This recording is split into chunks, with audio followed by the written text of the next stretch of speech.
twongeye kuba ikaze bakunzi ba ONENATIONRADIO njye ndi Bahati Kalisa radio diaspora nkuko mubibona turi hano San Antonio aho twamaze iminsi ibiri tukaba turi ku munsi wa kabiri aho turimo gukurikirana a night in Rwanda tukaba twaye tuganira na bamwe mu bitabiriye nkuko mwabibonye abanyarwanda benshi abanyarwanda bari bishimye bari bakumbuye no munsi bari bakumbuye kino gihe cyo kubyina kongera guhura n'abanyarwanda inyuma y'ibibazo bya covid murabizi bigikomeje ariko rwose ntibyahuje abanyarwanda gukinya kadiho gusabana nkuko busabane bwagenze uyu munsi nkaba ndi kumwe n'umwe mu bayobozi ba ambasade y'u Rwanda hano Washington DC muraho ONENATIONRADIO murakoze cyane this is ONENATIONRADIO nkuko Manzi yarabivuze Manzi uno munsi mwabibonye uburyo abanyarwanda basabanye uno munsi wari ukenewe hamwe nk'abayobozi muba hafi no community yo muri Amerika mwayibonye mute ni ibihe byari bishimishije twagize iminsi ibiri umunsi wa mbere ari ukuvuga aho u Rwanda rwari ruri mu bihe byashize naho rugeze ubu ariko umunsi wa kabiri ukanezeza cyane ko ari umunsi w'ubusabane kwishimira ibyo byose u Rwanda rwagezeho n'abanyarwanda bagezeho no kongera guhura no kongera kumenyana bashya no kongera guhuza urugwiro no kwereka abaturanyi babo b'abanyamerika ko bafite ibyo bishimira nk'abanyarwanda rero mbona byarabaye iminsi ibiri y'ingirakamaro kandi ntekereza ko yongeye gukomeza no kubaka ubwo bufatanye hagati y'abanyarwanda batuye hano n'abaturanyi babo. Arakoze Manzi ubufatanye bwagaragaye n'ubu biracyakomeje twatangiye uno munsi habaye gahunda nyinshi mu bikorwa nabonye byashimishije abanyarwanda gahunda yabaye umunsi ya biometric aho mwasanze abaturage kuri tele mukabakora service za biometric gufata ibikumwe fingerprint nkuko mubizi ko passport zirimo kurangira abaturage bavuye imisozi baza hano ni igikorwa mwitanze iki gikorwa cyo mwakibonye mute iki ni igikorwa ubundi mu by'ukuri kiri muri politike y'igihugu cyacu yo kwegera abanyarwanda aho baba bari hose kandi urebye mu by'ukuri ni n'uburyo bwo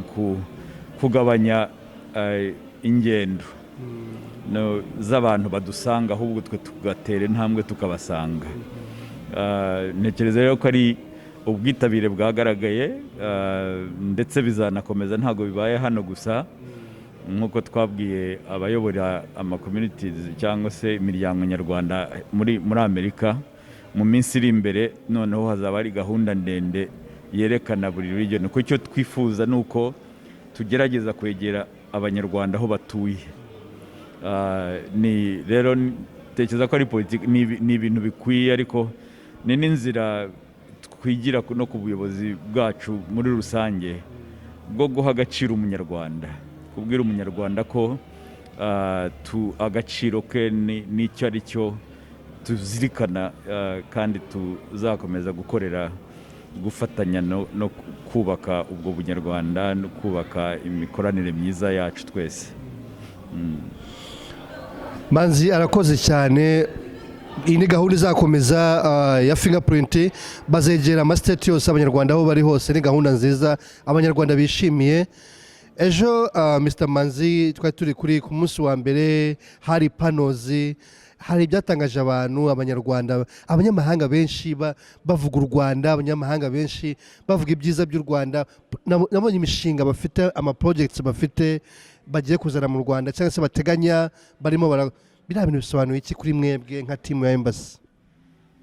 erega icyo bisobanuye ku munyarwanda no kuvuga ngo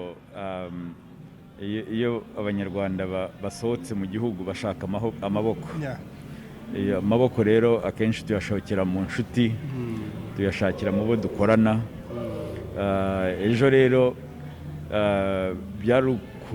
kongera gushimangira ko mu by'ukuri byo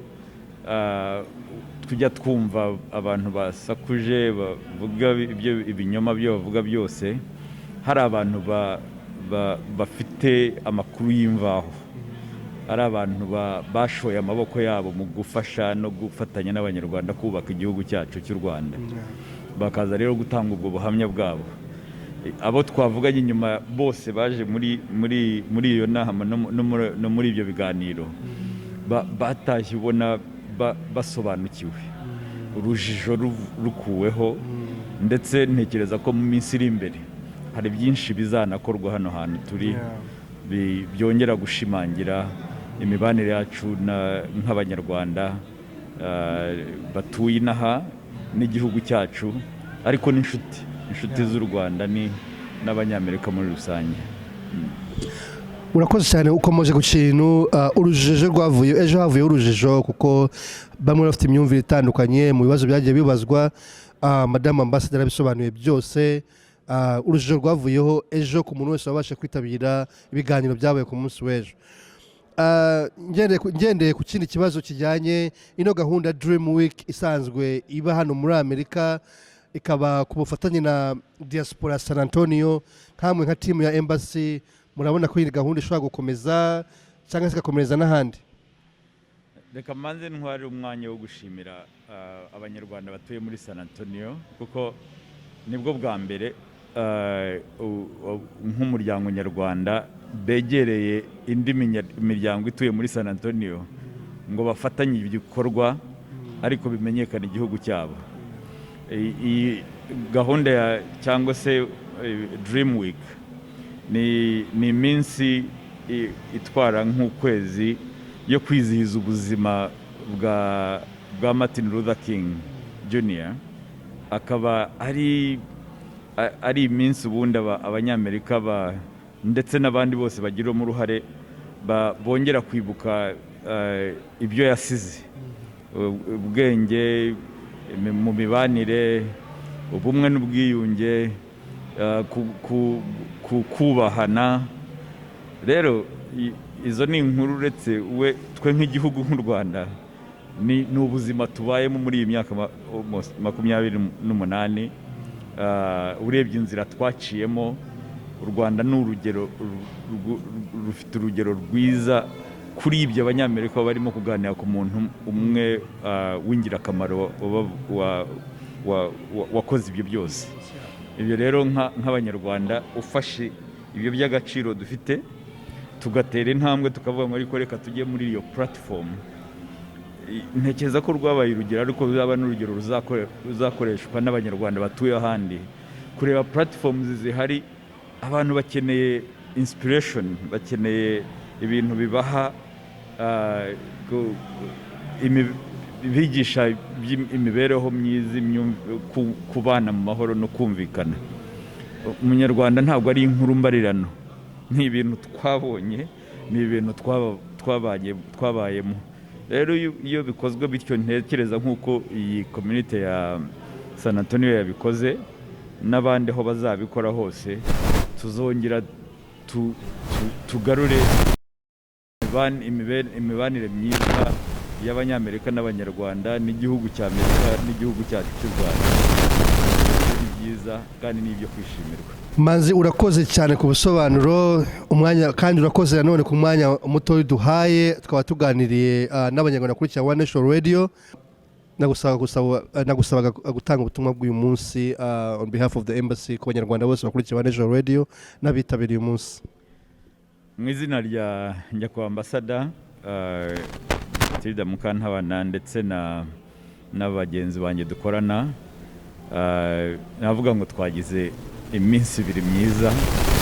ndetse ni iminsi duhaye impamba, duhaye n'imbaraga yo kuzakora byinshi n'ahandi hose mu miryango nyarwanda iri muri states zitandukanye za Amerika. Haba rero mbabwira ngo mushonje muhishiwe aho muri, kandi ibi bikorwa bijyanye no kubegereza serivisi, yaba ari za biometrics ndetse no kuba mu nzira yo kwitegura kuzasaba pasiporo, kuza renewinga pasiporo nshya zigiye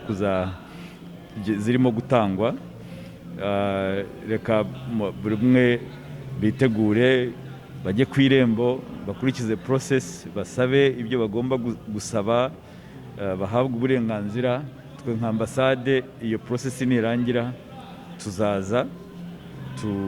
tubegereze izo service, tubarinde ingendo zijya kure aho bishoboka, ndetse bibaha umwanya wo gusigara mu kazi no kwiteza imbere. Murakoze. Arakoze Manzi. Injewe na Bahati Kalisa wa Nation Radio hano San Antonio nakagaruka.